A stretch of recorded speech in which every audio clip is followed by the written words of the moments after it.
Let's look at this question.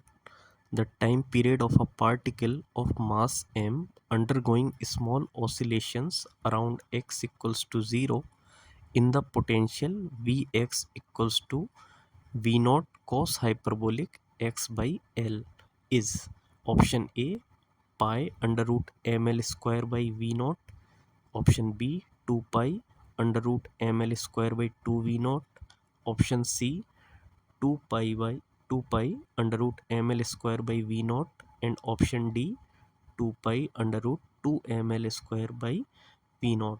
So in this question we have given this one dimensional potential which is v naught times cos hyperbolic x by L, and we need to calculate the time period of the particle around x equals to 0 point. For your convenience, I have also drawn this potential Vx, which is like a well, you can see in the figure.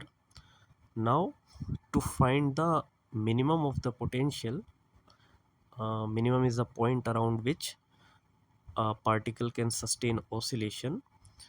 We need to calculate the first derivative of the potential with respect to the position x and setting it to equals to 0. So the first derivative comes out to be a sine hyperbolic function, which when we equate to 0 gives a equilibrium position x naught to be 0, which is also given in this question. Now we will calculate the second derivative of this potential Vx with respect to position, which comes out to be V naught by L square cos hyperbolic x by L.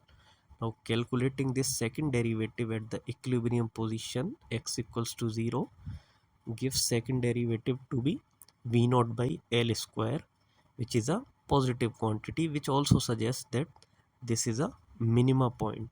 So it is a stable equilibrium point which can sustain oscillations. Now the angular frequency, we know that the formula of angular frequency omega is square root of k by m, where k is the second derivative of the potential at the equilibrium point. Now we have already calculated the value of k around x equals to 0, which is v naught by L square. Putting this value of k in the formula of omega, we get omega equals to square root of v naught by ml square, and the linear frequency, which is 1 upon 2 pi times of omega, is 1 upon 2 pi square root v naught by ml square. Now we know that time period is inverse of the linear frequency, so the time period is 2 pi square root of ml square by v naught. So the correct option is C, 2 pi under root ml square by v naught.